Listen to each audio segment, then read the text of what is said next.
Hey, what's going on? You know who it is. You know what it is. All right, you guys, peep gang. This your boy Town Biz. All right, so check this out. So, Druski's been under fire the past few days for a skit he did surrounding the mega church and questionable actions by the pastor.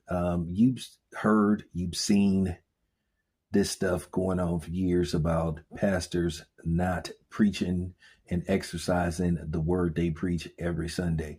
Now, me myself, as a person that used to be involved in the church, I basically fell back on that just for a variety of different reasons, from the very thing that Druski focused on to people telling you how to dress and all that kind of stuff, and just other things that you witnessed that was going on in the church.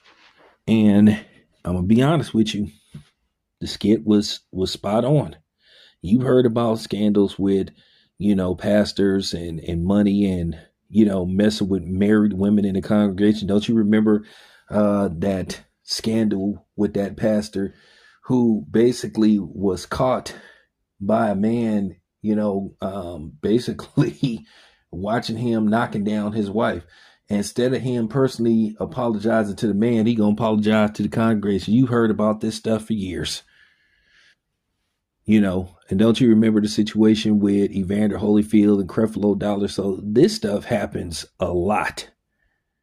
So for people to try to pretend and be all up on at arms with Druski, it, to me, to a certain degree, it is somewhat some fake outrage. At the end of the day, this is the internet age, where basically, depending on what direction or what I would call whatever your angle is on this, you're going to get people that's going to, either agree with you or disagree with you. And it comes down to how you present it. If it can bring traction to you, people are just using this to bring traction to themselves. At the end of the day, this is what we do. We talk about this kind of stuff. We're media. I'm media.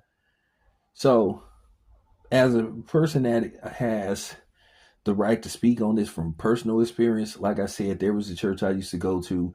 It was my father's church. And like I said, people know what church I'm talking about. That church that's on San Pablo Avenue in North Oakland. That's about literally, in a car, about maybe a 30-second drive from the Emeryville border. So you know what church I'm talking about. I used to go there with my father, rest in peace to my pops. And I saw way too many times where they were talking about